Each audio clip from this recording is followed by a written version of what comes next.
sol, las estrellas, la creación, revela que hay un Dios grande, poderoso, omnipotente, pero solo sus hijos pueden revelar y expresar la naturaleza de ese Dios. El sol no puede hablar del amor de Dios. El sol expresa la grandeza, podemos decir así, de Dios, su capacidad creativa, su inigualable grandeza, su poder ilimitado. Pero solo un ser humano amado por Dios puede expresarle no solo a otro ser humano, sino a toda la creación. Yo no sé muy bien cómo eso funciona, pero todo lo creado no puede ver a otro objeto creado para entender el amor de Dios. Solo pueden mirarnos a nosotros. ¡Wow! En la antropología de Dios somos muy importantes. Porque no solo somos el objeto del amor, sino que somos el canal de expresión de ese amor. ¡Wow! Si usted conoció, mire, estoy solo en un paréntesis, pero déjeme declarar esto. Romanos 1 habla acerca de que todas las personas han tenido un testimonio de la revelación general de Dios por medio de la creación, sol, luna, estrellas. Dice, pero que ellos se endurecieron en sus pensamientos y al no darle gloria a Dios, al no tomar esa chispa de revelación, se perdieron conocer el corazón de Dios. Ahora, el objeto de esa revelación general, de esa revelación tan grandiosa como es la creación, era poner en el corazón de las personas, despertarlos hacia Dios. Pero para conocer el amor de Dios se necesita de alguien que lo exprese. Y por eso como anoche, hoy, no sé en qué momento, esta mañana, Mariano nos ministraba y nos contaba el pueblo de Israel, que todavía sigue bajo esta dinámica de pacto, sigue conociendo la grandeza de Dios y lo puede expresar, pero solo cuando Jesús se encarnó pudimos conocer el amor del Padre. Y cuando el primogénito se hizo carne, dice Juan, lo vimos, lo tocamos, lo palpamos, olimos a Dios. Oh, nos sentamos y comimos con Dios.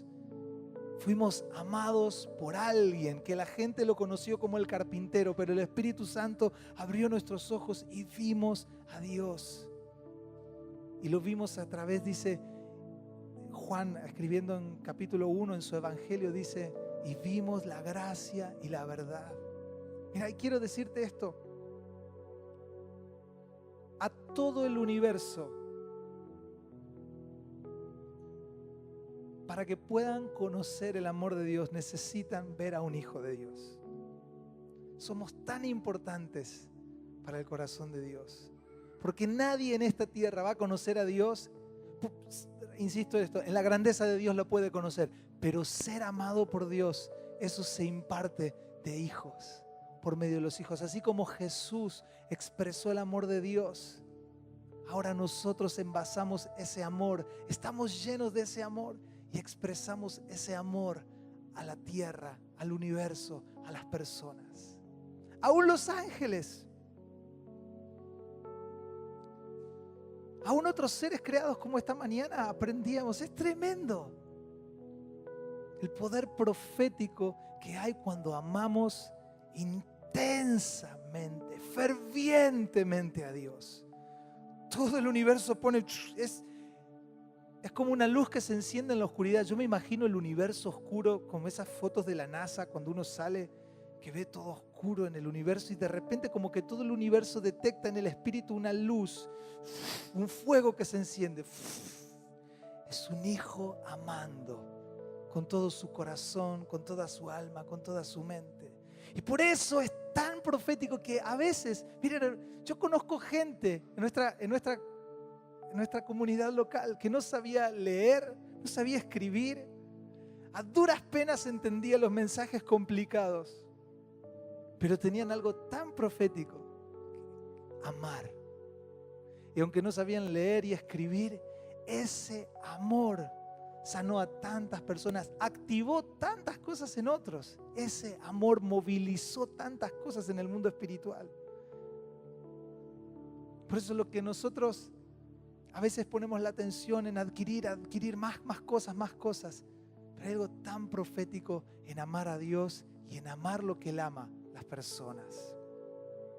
Amén. No sé cuántos lo reciben en este día. Recibilo en este día. Recibilo. Estamos en este lugar y hay algo tan hermoso cuando se libera algo tan hermoso, una fragancia tan hermosa cuando amamos y cuando alguien ama a alguien. Mire, cuando Jesús tocaba a las personas con compasión, con su amor. Compasión es algo tan interesante esa palabra. Pero cuando por compasión Jesús tocaba algo, a una persona, un cuerpo enfermo o a una situación complicada, algo del cielo se activaba en ese vínculo de amor, ¿sí? que transformaba el ambiente. Y no hay nada más profético cuando entras a lugares hostiles, a ambientes oscuros, a situaciones complicadas, que simplemente amar. Oh, hermano, pues eso es re fácil. Es como cuando va el pastor con una gran complicación y decís, necesito una palabra profética, y el pastor dice, ore. Oh, ¿no? Y porque nos encanta que es como Naamán, estamos como Naamán. Ahora el profeta saldrá. Tenemos todo Hollywood en la cabeza, ¿no? Ahora el profeta saldrá y una paloma cruzará y el águila hará y la música sonará y saldrá con su vara y me dirá fe, ¿no?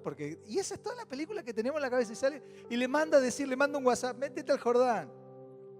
Y se va enojado porque la forma en que él esperaba recibir la palabra no era lo que quería. Él quería algo, bueno, ya saben la historia, pero quiero decir que a veces nosotros también esperamos algo así. Y Dios te dice, amá a tus enemigos, amá a ese jefe, amá a tu marido, amá a tus hijos. Hay algo tan del cielo, tan increíblemente hermoso, que se libera cuando los santos aman. Cuando los santos aman. Cuando amamos a Dios y cuando liberamos ese amor y lo proyectamos sobre personas, sobre circunstancias, sobre situaciones no amables, no amigables. ¿A cuánto les pasa eso a veces? O varias. Situaciones complicadas donde el Espíritu Santo te dice, no te voy a decir nada complicado, cuántas cosas tenés que hacer, simplemente amá en plenitud. Amén. Amemos en plenitud. ¿Cuál fue el único mensaje de la iglesia de los primeros días? Amar, amarse, cuidarse. Miren, ustedes saben que me gusta un poquito la historia, un poquito, no tanto como ustedes creen. Pero una de las cosas que pasó es que en los primeros 300 años, no había personas académicas para responder a las demandas que la gente de Roma y de la gente culta hacía sobre los cristianos. Entonces los cristianos no se podían defender en las cortes porque no tenían abogados, no tenían gente letrada, no tenían muchos intelectuales.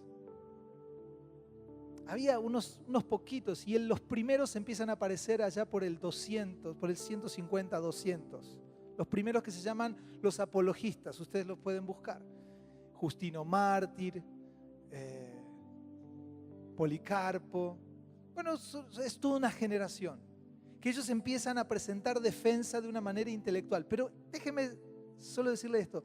Durante muchos años, muchos largos años, la iglesia lo único que tenía para testificar era su amor. Y déjeme decirle algo. Y es tan profético porque ¿sabe quién alteró, y esa palabra la uso intencionalmente, quién alteró el imperio romano? Hace poquito vi un un mapa en Facebook de cómo el cristianismo creció en los primeros siglos. Anda por ahí dando vueltas. Si tiene oportunidad, véalo. Cómo las comunidades cristianas se expanden por todo el Imperio Romano y lo dan literalmente vuelta. ¿Saben quiénes lo dieron vuelta?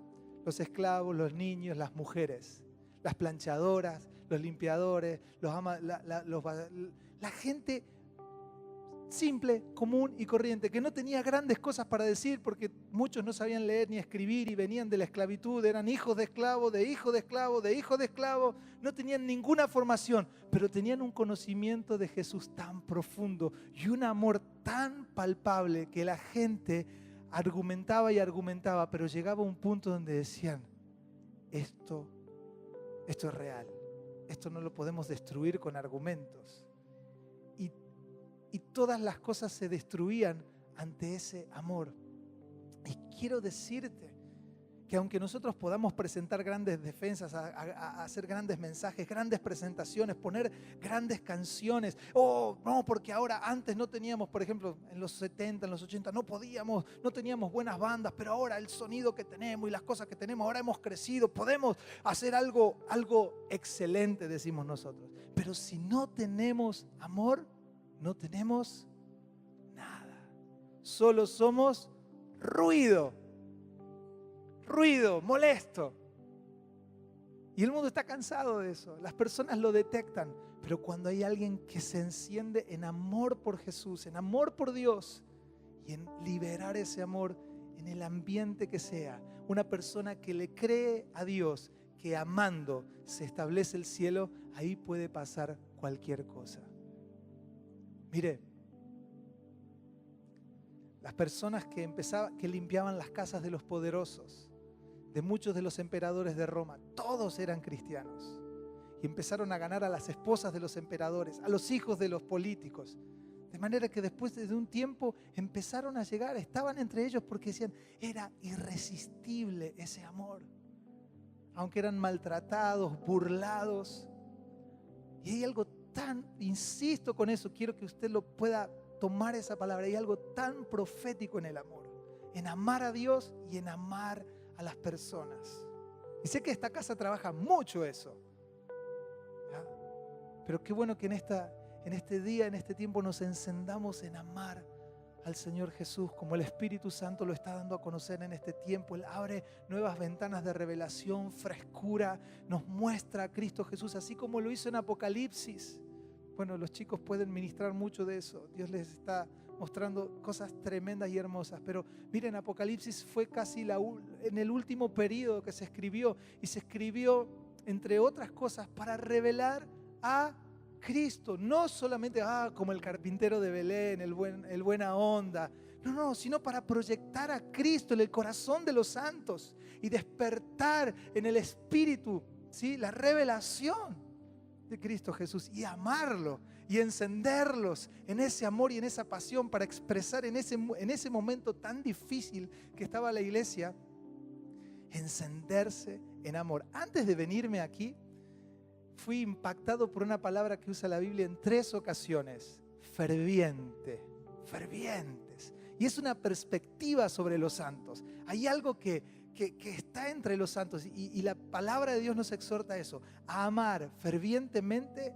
Dice Primera de Pedro, ámense con ferviente amor. Romanos capítulo 12 dice, sirvan al Señor en el espíritu fervientemente, en espíritu ferviente. Habla de ser de espíritu fervoroso, activo, dinámico, apasionado, ¿sí? Y orar fervientemente, dice Santiago. ¡Wow! Amar fervientemente, tener un espíritu ferviente para expresar ese amor y orar, adorar fervientemente. Amén. Así que no vamos a amar a Dios así como, bueno, en la iglesia hay que amar, hay que cantar una cancioncita, otra vez, es muy lenta, algo no tiene una cumbia así, una cumbia chilena. No, es que no estamos buscando emocionarnos nosotros.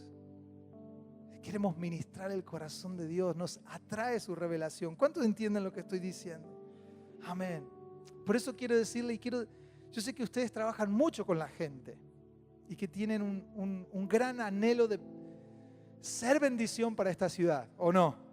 Y ustedes saben que van a transformar esta ciudad, ¿o no? Ustedes invierten mucho para transformar esta ciudad, ¿o no? Muchos de ustedes sacan tiempo que no tienen porque saben que van a transformar esta ciudad. Están convencidos de eso, pero no porque se los dice el pastor. Ustedes lo saben. Ustedes saben que son una puerta de Dios para esta ciudad. Pero déjenme decirles, no van a ser los métodos, no van a ser las formas, son buenas, son geniales, hay cosas que Dios les está mostrando. Pero sin amor no cambiamos nada. Les puedo asegurar que muchas cosas dentro de 20 años, y yo no vuelvo nunca más aquí, dentro de 10, 20 años, yo sé que las formas de muchas cosas van a haber cambiado, ¿o no? Pero nos vamos a reconocer ¿por qué? Por el amor. Porque somos unos, bueno, suena negativa la palabra, pero terroristas del amor de Dios. Y me encanta en ese aspecto una palabra que usó un pastor y la tomé. Y dije, me encantó, dije, y la tomé. Pero no es mía, por eso lo quiero aclarar, hay que darle honra al que lo dijo. Un acto violento de gracia. Eso es el amor. Un acto violento de gracia. Y vamos a amar violentamente esta ciudad, ¿o no? Vamos a tocar la gente que nadie quiere tocar. Vamos a abrazar lo que no quieren abrazar. Para amarlos. Y liberar ahí la atmósfera del cielo, ¿o no? Así que no le tengamos miedo a nada. El perfecto amor echa fuera el temor. Estoy totalmente ido de lo que iba a decir, pero déjeme soltar esta cosa tan fuerte. Dice Primera de Juan que nosotros somos más que vencedores, ¿sí? Y que nuestra fe es la que ha vencido ¿a quién? Al mundo. Y él cuando está hablando de esto de que somos más que vencedores, lo está hablando en el contexto del anticristo. Y dice, ustedes lo han vencido. No, me parece que nadie lo está entendiendo. Pero no está hablando de ustedes, bueno, nosotros ¿cómo predicaríamos de esto? Bueno, hermano, usted venció la tentación. Usted venció los problemas para pagar la luz, ahora el Señor le va a ayudar y le va a dar sabiduría y usted va a ser un más que vencedor ahora. No está hablando de circunstancias, de problemas económicos, de cómo comprar el auto, cómo generar proyectos. No, está hablando del anticristo, de la manifestación que ya estaba operando. Y Juan inspira a su pueblo y le dice, nosotros, los que amamos al Señor. Usted sabe que la carta de Primera de Juan habla todo sobre ¿qué? Sobre el amor, dice, aquellos que están amando fervientemente a Dios, el anticristo para nosotros no es un problema. No nos asusta la cara de Satanás. ¿Sí? Me parece que alguno está un poco en duda. Ay, no sé, no quisiera que se me... No, porque, y eso es algo que inspira a la iglesia y direcciona a la iglesia para sacarla del temor y posicionarla en el lugar a donde pertenece. Ese ferviente amor nos hace más que vencedores. Y aunque el diablo se levante en persona y se personifique el anticristo y nos golpee la puerta y quiera arrebatarnos, los hijos de Dios están seguros y pueden ejercer su autoridad sobre esas circunstancias del enemigo y sobre la persona del anticristo, sabiendo que ya ha sido vencido y que nosotros somos vencedores en el amor del Señor. Por eso quiero decirle, hermano, nosotros no tenemos miedo de tocar lo que está roto, lo que está corrupto, lo que está distorsionado, porque la naturaleza que fluye en nosotros, la naturaleza de Dios, es una naturaleza victoriosa. Es una naturaleza vencedora, es una naturaleza eterna, es una sustancia que transforma, que activa el diseño original de las personas y el vínculo por el medio del cual eso fluye con otra persona. No es el toque de mi mano, es el amor el vínculo. Cuando uno empieza a amar, aunque esté a la distancia, oraciones de amor, oraciones fervientes por la ciudad, uno comienza a vincular su espíritu. Es como que agarra un cable USB. y lo conecta a ese objeto. Y el vínculo, yo lo ilustro así, pero es un vínculo perfecto, no es un cable tecnológico, es la tecnología del Espíritu Santo, que es superior a Apple, a Macintosh, a lo que sea. Es el vínculo perfecto. Eso no se desengancha como el Bluetooth o como el Wi-Fi. Eso permanece inalterablemente, porque es el vínculo de Dios que toca a las personas, que nos une con otros. Y es lo que transforma. Por eso en esta tarde somos recreados en ese lugar secreto para amar a Dios y para amar a las personas. ¿Cuántos lo están recibiendo en esta mañana? Es tremendo, amén. Solo quiero terminar con algo. No era lo que iba a predicar, pero estaba ardiendo en mi espíritu.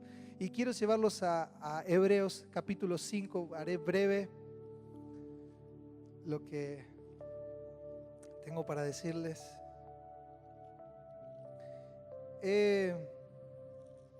Entiendo que el Señor nos ha estado hablando a lo largo de estos 3 días ya, desde la primera noche, ayer durante todo el día y hoy a la mañana. El Señor nos está ministrando acerca de madurez, acerca de procesos. ¿Cuántos lo escucharon a eso? ¿Cuántos escucharon la voz del Espíritu ir recorriendo entre todas las cosas que se dicen y los temas que van tratando las personas que conforme al corazón de Dios están soltando la palabra? Hay un eje, ¿sí? Hay un eje que lo podemos ver en el Espíritu. Y yo quiero impartir algo sobre esta casa que comienza aquí y solo será muy breve, pero en Hebreos capítulo 5, versículo 11. Ya algunos abren la Biblia acá y dicen, uy, viene un palo porque este pasaje es medio fuerte. No, tranquilo. No, tranquilo. Ya el que conoce ciertos pasajes, uy, va a arrancar por ahí.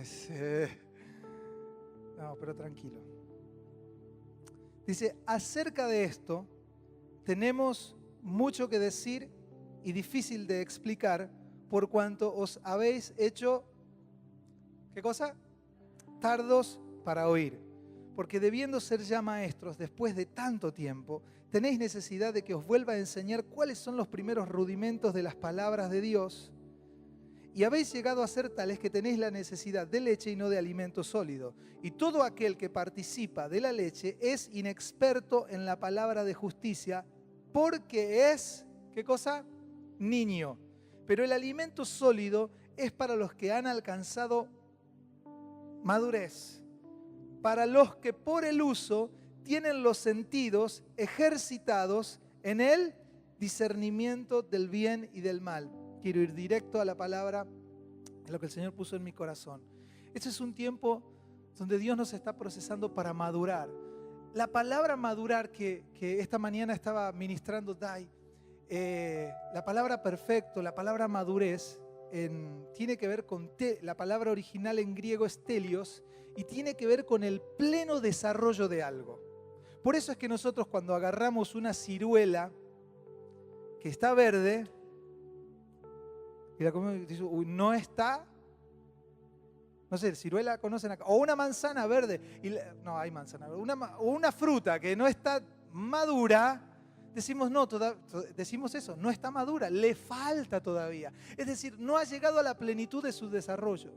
La idea de esta palabra es por ejemplo, en el cuerpo humano, cuando los jóvenes, como yo, entre los 20 años, como yo, no, mentira, ya llegan a la plenitud de su desarrollo. Un joven a la edad de 20 años llega a la plenitud de su desarrollo en el cuerpo, crece hasta la estatura máxima, sus miembros están totalmente en plenitud, está en el estado óptimo para el que fue creado. Cuando la palabra de Dios utiliza esa palabra perfección y madurez, utiliza esa idea, como lo explicaba esta mañana Dai, y recojo esa idea y la enfatizo en este día.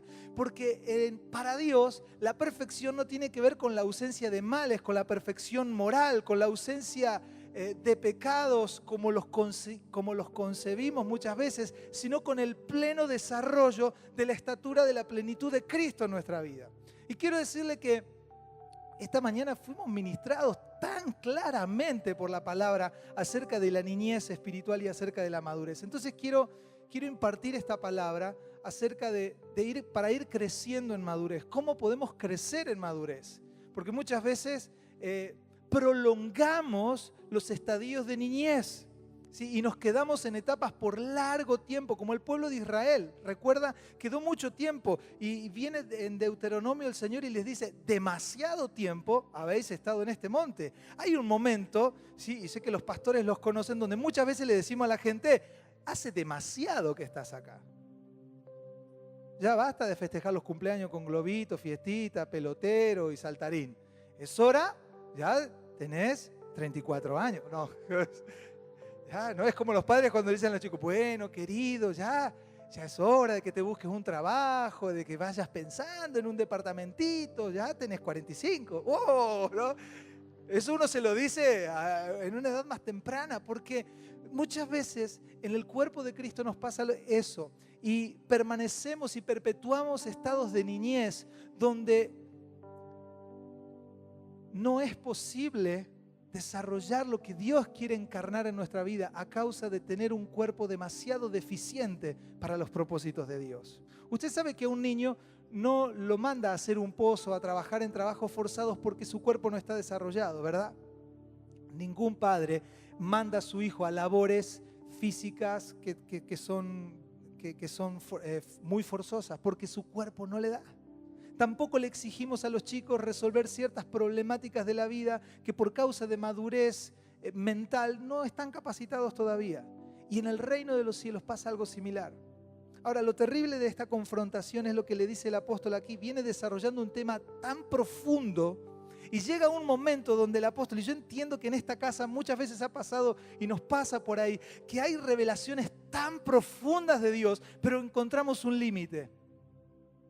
No es que Dios no nos revela más. Nos encontramos con el límite que el depositario de la revelación, los oyentes de esta revelación, están en un estadio de niñez que impide el fluir progresivo de la revelación y de lo que el Señor quiere encarnar a través de esa casa. Y en esta comunidad, como era el pueblo hebreo, los cristianos hebreos, el apóstol se encontró con esta complejidad. Tenía algo tan profundo para decir y dice, pero ustedes se hicieron tardos para oír. Y quiero decirte, para ser claro con esto, no escuchar, no oír lo que el Espíritu Santo le habla a la iglesia, prolonga la niñez espiritual. Deja tu cuerpo en un estado todavía inmaduro, en un estado de niñez. Fíjense lo que les dice el apóstol, el escritor de Hebreos. Tenemos mucho para decir, pero no lo podemos soltar por cuanto ustedes hicieron tardos para oír. Y déjeme decirle algo que el Señor me mostraba acerca de esto y me confrontaba a mí. No es que el tema que Pablo quería hablar era complicado, si es que era Pablo, fue un furcio eso, si es que fuera Pablo el escritor de Hebreos. No es que el pastor ese día vino iluminado y andaba recomplicado hablando de la palabra de Dios. No, porque este versículo conecta con aquel y sacó un pizarrón y se puso a hacer una clase, conectó con Apocalipsis, con Génesis, y entonces la gente quedó, y entonces la conclusión de la gente fue, qué difícil, no entendí nada. No era ese el espíritu con que el autor le estaba hablando. Dice, lo que tenemos para hablarles es profundo, pero no lo podemos volcar y no lo podemos encarnar en este cuerpo a causa de que ustedes no están escuchando. Y no escuchan, no porque sea difícil, sino porque la actitud de su corazón es otra. No están valorando lo que están comiendo. Y mientras sigan en ese estado, hay situaciones que no se pueden expresar, no se pueden encarnar, porque la niñez te va a dejar siempre en un estado de inmadurez. Mire, vayamos a Primera de Corintios, capítulo 2. Este pasaje también tan conocido del apóstol Pablo, escribiéndole a los corintios, siguiendo con este tema acerca de oír. Oír es una clave para crecer. Decirle al lado, oír es la clave para crecer. Pablo, ustedes recuerdan este pasaje donde Pablo le dice, aquí en Primera de Corintios, capítulo 2, versículo 1 dice, así que hermanos, cuando fui a vosotros para anunciaros el testimonio de Dios, no fui con excelencia de palabras o de sabiduría, pues me propuse no saber entre vosotros cosa alguna, sino a Jesucristo y a este crucificado. Yo he utilizado ese pasaje muchas veces para decir, este es el fundamento del Evangelio, esto es lo que tenemos que hacer. Pero eso no es la intención con la que Pablo le está hablando a los corintios. Fijémonos lo que dice lo siguiente, versículo 6. Sin embargo, decirle al de al lado, sin embargo, hablamos sabiduría entre los que han alcanzado madurez. Y sabiduría no de este siglo ni de los príncipes de este siglo que perecen, mas hablamos sabiduría de Dios en misterio. Qué hermosas palabras, muy profundas. La sabiduría oculta, la cual Dios predestinó antes de los siglos para nuestra gloria, la que ninguno de los príncipes de este siglo conoció, porque si la hubiesen conocido, nunca habrían crucificado al Rey de Gloria. Antes bien, como está escrito, cosas que ojo no vio, ni oído oyó, ni han subido a corazón de hombre, son las que Dios ha preparado para los que le aman. Pero Dios nos las reveló a nosotros por el Espíritu, porque el Espíritu todo lo escudriña, aún lo profundo de Dios. Vamos al versículo 14, al versículo 13. Lo cual también hablamos, no con palabras enseñadas con sabiduría humana, sino con las que enseña el Espíritu, acomodando lo espiritual a lo espiritual. Pero el hombre natural no percibe las cosas que son del Espíritu de Dios porque para él son locura y no las puede entender porque se han de discernir espiritualmente. En cambio, el espiritual juzga todas las cosas, pero él no es juzgado de nadie. Porque ¿quién conoció la mente del Señor? ¿Quién le instruirá? Mas nosotros tenemos la mente de Cristo. De manera, aquí eso significa que vuelve a conectar con el tema que venía hablando. Acerca de por qué les predicó de Cristo. Ahí explico que había otra cosa. Pero él va a fundamentar por qué solo se limitó en ese periodo, cuando él llegó a Corinto, solo a ese tema. Dice, de manera que yo, hermanos, no pude hablarles o hablaros como a espirituales, sino como a carnales, como a niños en Cristo. Y os di a beber leche y no vianda porque aún no sois capaces, ni sois capaces todavía, porque son carnales y andan como hombres. El texto es más largo y más profundo, pero solo quiero dejarlo ahí. Hermanos, niñez, inmadurez y carnalidad en el vocabulario de la palabra son sinónimos. Pablo a veces los utiliza indistintamente. Y lo que quiero decir con esto es lo siguiente, que hay algo tan profundo del corazón de Dios. Hay algo tan denso en el corazón de Dios para ser revelado. Hay hombres de Dios que tienen algo tan profundo para impartir sobre nuestras vidas, sobre casas ministeriales, sobre congregaciones, sobre ciudades. Pero lo que limita eso no es la voluntad de Dios, porque a veces pensamos, Dios no me quiere revelar, Dios no me quiere mostrar ciertas cosas. Es el estado de perpetua inmadurez en el que hemos estado durante mucho tiempo. Pablo utiliza estas palabras tan preciosas, sabiduría oculta, misterios. Y él es una persona que trabajó mucho para erradicar la ignorancia de la iglesia y para ministrarlos en la sabiduría del cielo, en la sabiduría divina. Sin embargo, se encontró en un momento con personas que habían puesto un límite a causa de su falta de desarrollo, porque habían dejado de escuchar. Se habían dejado de escuchar. Y quiero en esta mañana ser muy simple con esto. Jeremías le dice, es un pasaje tan fuerte y me ha confrontado desde la adolescencia eso el Señor a mi vida. Le dice a los profetas, ustedes no escuchan, están profetizando mentira porque no están en el lugar secreto, dejaron de escuchar. Y miren lo tremendo, María, cuando va al sepulcro, no me acuerdo en qué momento se leyó ese pasaje, pero llega a la tumba y confunde a Jesús con el jardinero. ¿Se acuerdan?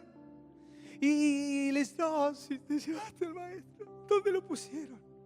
Decime, yo voy y lo busco. Estaba muy... ¿Y se acuerdan lo que hace Jesús? Jesús le dice, María. Y ella en medio de su crisis, de su llanto, se... Raboni. No lo había conocido por la forma, pero cuando escuchó su nombre en la voz del maestro, su espíritu discernió, no es el jardinero, es el Señor.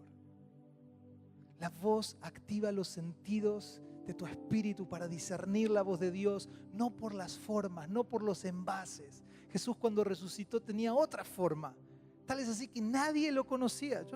Tremendo el cuerpo glorificado del Señor, pero lo conocían por intimidad. Los íntimos reconocieron cuando escucharon sus nombres en la boca del Señor. Y el último término, un milagro que Jesús hace con este sordo, que él no podía, dice la palabra Marcos 7, que él no podía oír ni podía hablar. Y el Señor lo toma aparte, y se acuerdan de ese milagro, pone sus manos en los oídos y le dice, no sé si se dice éfata o efatá o dónde va el acento, pero le dice esa palabra, sea abierto. Lo puso aparte, le ministró a su corazón, y cuando sus oídos se abrieron, él comenzó a hablar. Quiero declarar esa palabra sobre esta casa. Cuando nuestros oídos se abren, aprendemos a hablar. ¿Saben? Mi tía es fonoaudióloga y ella nos enseñaba que las personas sordas de la niñez no pueden hablar, pero no porque no tengan cuerdas vocales o porque tengan algún defecto, sino porque nunca han escuchado. Yo nunca había pensado en eso. Nunca me había dado cuenta que el sordo mudo no es mudo. No habla porque nunca escuchó. Y hay veces que nosotros no hablamos por la misma razón, porque no escuchamos. Pero el Señor nos está tomando en estos tiempos, en estos periodos, llevándonos a su redil, cantando su canción, atrayéndonos con su amor, para que escuchemos la voz de nuestro amado. Amén. Es que levanta tus manos ahí donde estás y Señor, abre mis oídos. Entre muchas otras cosas para seguir creciendo, entre muchas otras cosas del Señor, es necesario que abramos nuestros oídos. Señor, abre nuestros oídos. No queremos ser tardos en oír, no queremos ser displicentes, no queremos tratar esta palabra. Ya lo escuché. No, esas canciones son muy largas. Señor, danos oídos para oír. Danos oídos para oír lo que el Espíritu le habla a la iglesia. No queremos tratar esta palabra solo como algo más. Y todo lo que estás hablando en esta casa, en este tiempo, hay una conexión de todo lo que se ha ministrado en 2016, lo que estás impartiendo en este tiempo. Oro, Señor, en esta casa para que levantes hombres y mujeres maduros, niños pero maduros. Señor, niños de edad, quiero decir de 12, de 13, pero maduros en su espíritu, que están permaneciendo en lo secreto, escuchando la voz del amado, escuchando al Espíritu Santo, siendo atraídos por el clamor del Espíritu, llevándonos al secreto, a escuchar la voz del Señor, a permanecer, y más allá de las formas, más allá de los estilos, de las canciones, más allá de las cosas, hay algo del Espíritu que está hablando, llevándonos al secreto para escuchar la voz del novio, para escuchar a nuestro amado, para escuchar al Señor Jesús. Yo quiero declarar en este día que nuestros oídos se abran. A nuestros oídos se abran para escuchar la voz del Señor. Escuchar la voz del Señor. Hay algo, iglesia, que necesitamos y es escuchar al Señor. Escuchar al Señor, escuchar al Señor. Hay cosas tremendas sobre esta casa. Mire, déjeme decirle, ustedes saben que tienen ministraciones tremendas, palabras tremendas que están pesando sobre ustedes. Ahora, Dios está despertando y activando los sentidos por medio de escuchar al Espíritu Santo, para levantar un cuerpo responsable, un cuerpo formado, un cuerpo plenamente desarrollado sobre quienes se pueda descargar la autoridad para ministrar estas palabras. Aunque tengas 12 años, aunque tengas 80, sos parte de un cuerpo para ejecutar la voluntad de Dios en la tierra. ¿Cuántos dicen amén? Amén. Pónete de pie ahí donde estás y terminamos.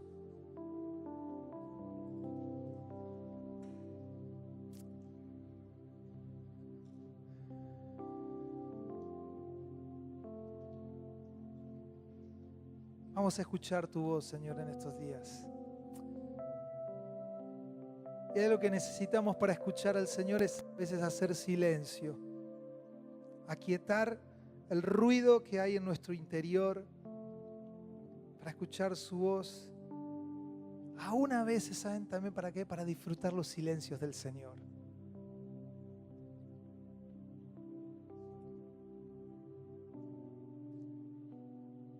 Oh Señor, danos oídos para oír. No solo queremos escuchar predicaciones, Señor, y gustar de predicadores, Señor. Gustar de determinados mensajes. Queremos escuchar tu voz, Señor. Nos despojamos de toda vanidad de nuestros oídos, Señor, y de toda actitud de nuestro corazón para detenernos, Señor, y escucharte, sentarnos a tu mesa y escuchar tu voz. Señor, nos has traído desde distintos lugares y nos has reunido aquí en esta casa para escuchar tu voz, Señor, y queremos oírte. Abre nuestros oídos aún más. Nos despojamos de toda mala actitud, de toda actitud irresponsable de no guardar y atesorar la palabra, Señor, y tomamos, Señor, este compromiso en nuestro corazón de escuchar tu voz y de encarnar en una obediencia santa lo que tú nos estás hablando. En el nombre de Jesús. Amén. Like a tidal wave.